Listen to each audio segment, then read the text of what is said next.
So this one's kind of interesting because I had the conversation with a guy and I wanted to share this with everybody.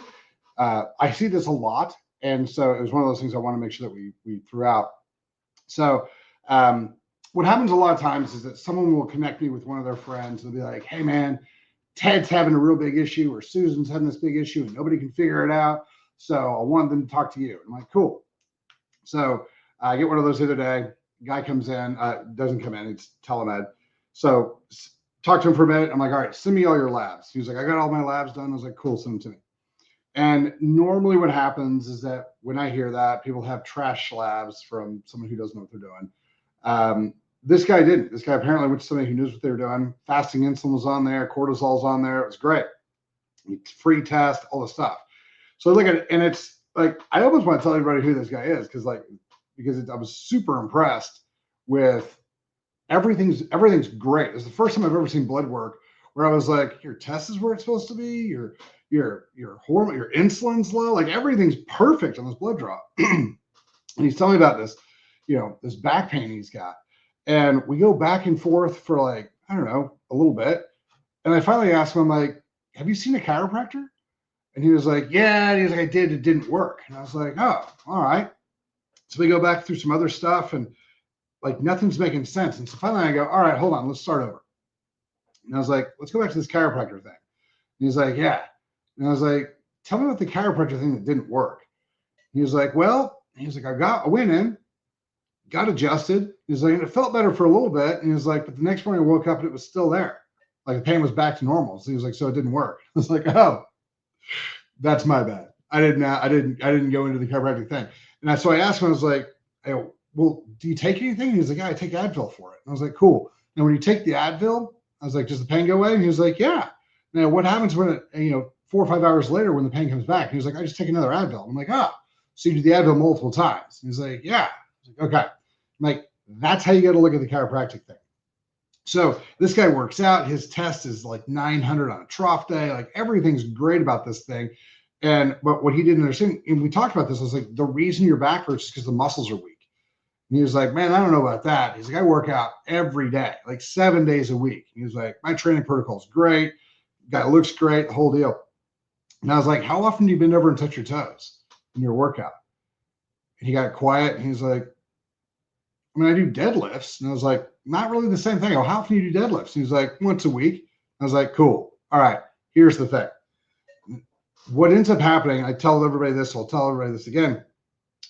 What happens is that when the joints get out of position, the muscles in the area, the ligaments in the area, the tendons in the area, all have little receptors in them and they talk to the brain constantly. When they stop moving or they don't move right or the joint gets out of position, oftentimes those little communication systems, they don't communicate with the brain very well. So the body starts locking the area down. It creates more and more muscle spasms to secure the area. Those muscle spasms pinch on the nerves and that's what causes the pain. So what ends up happening is that as you start getting as these things start locking up, if you start adjusting the joint, this is how chiropractic works. All those little receptors inside the muscles, inside the ligaments and tendons, they get reset. And so they send different information to the brain. And the brain goes, oh, cool, you're there. Reset like this. And so they'll start to reset. The problem is that in an area where the joints aren't moving properly, they aren't moving enough, the muscles are weak, the forces that are put into the musculature isn't accurate, these things slide right back out of place and the communication gets kind of muffled. So that's why you have to adjust multiple times. Now, here's the thing. The way that I do this, I'm not trying to tell you, how your chiropractor should do it or whatever. The way that I do it is that you adjust the joint until, like this is for low back. You adjust the joint until the person can bend over and touch their toes and stand back up without any pain. Now, I'm not talking about like, oh, I can walk my hands down my thighs and down my legs and then kind of bend my knees and kind of act like I'm doing it. No. I mean, like legs mostly straight, like not locked, but like 98% straight. Bend over, touch your toes, stand back up. Can you do that? As soon as you can do that once, even if it's uncomfortable but not painful, you don't tweak, you don't compensate, you don't, like I can't see it. Like if you bend over and touch your toes and you wince or you as you're coming back up, you got to bend your knees or something like that. That doesn't count. As soon as you can bend over and touch your toes and stand back up without any pain or with no pain, a little discomfort's fine, but no pain, now we can start exercising the joint. Now we can start resetting the neurologic muscle fiber function. So now you're going to bend over, touch your toes, 3 sets of 10, 2 or 3 times a day. As soon as you get to the point where you're like, I don't even feel this anymore, this is kind of boring, now you pick up weights. And you got to go slow, like low weights, like 5 pounds in each hand. That's 10 pounds, because 5 plus 5 is 10. And so you work up. And I like to work people up to where they're holding about 30 pounds in each hand, so 60 total pounds.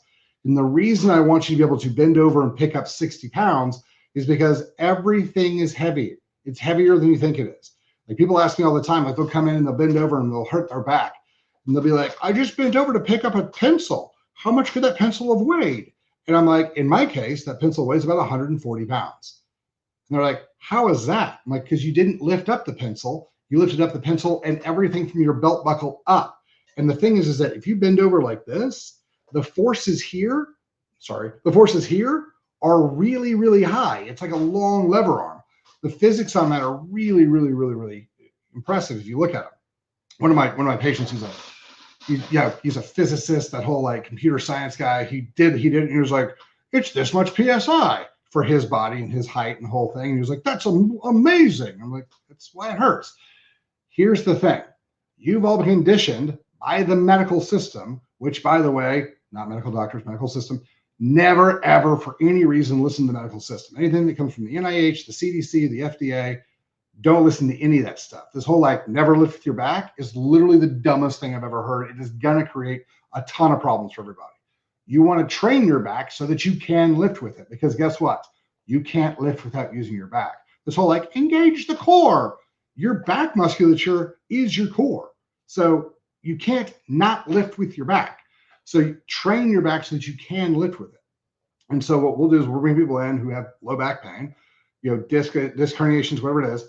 And again, we adjust the joint so the joint starts moving properly.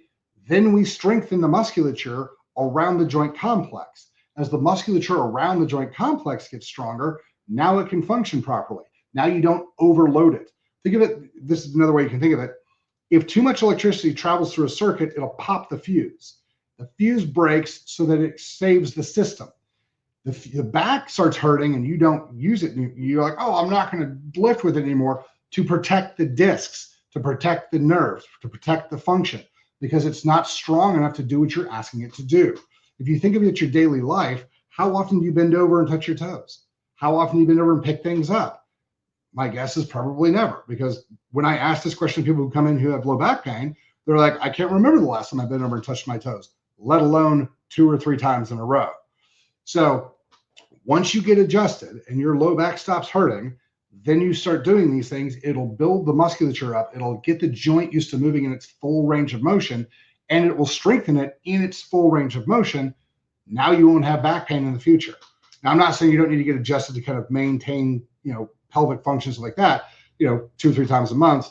For some people, sometimes it's once a week, depends on how long you waited and how much damage you've done and all that fun jazz. But if you have chronic low back pain, even if you've got herniated discs, even if you've had surgery, even if you've had all that stuff, the easiest way to do it is make sure the joint moves in its full range, which is getting adjusted. Then do the at-home exercises. Like what I'll have people do once they're like, all right, I'm feeling pretty good. I'm like, sweet. 3 times a day, bend over and touch your toes, 3 sets of 10, 3 sets of 3 sets of 10. And they'll be like, all right, so like morning, lunch, and dinner, 3 sets of 10. Again, it should not take you more than 5 minutes. And what will end up happening is that as you get done with that, great, now pick up weights. And now all of a sudden you won't have this back pain. And I've had people who have big herniations and small herniations and car wrecks and all sorts of different problems. And they'll start doing this. And then they'll come back and they're like, man, I feel awesome.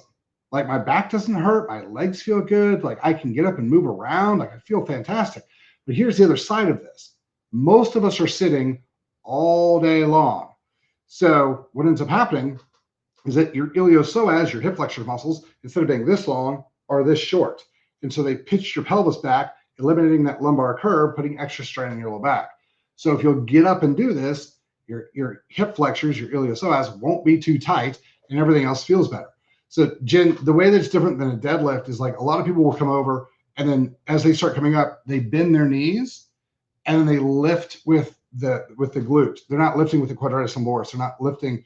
So they lift. So not from the low back, they lift from the glute and the hip, which is fine. But like an SLR, like a straight leg raise, like we keep your legs straight and you bend over and you come back up. That's a little bit closer to what we're talking about. Now, here's the problem with this. And I see people do this all the time. If you put a bar on your shoulders, 10-pound bar, 15-pound bar, doesn't matter. Then you bend over. That is an exercise that you've got to worry. You don't want to do that one until you've done dumbbells for a while. And the reason is because, again, think of the physics of it.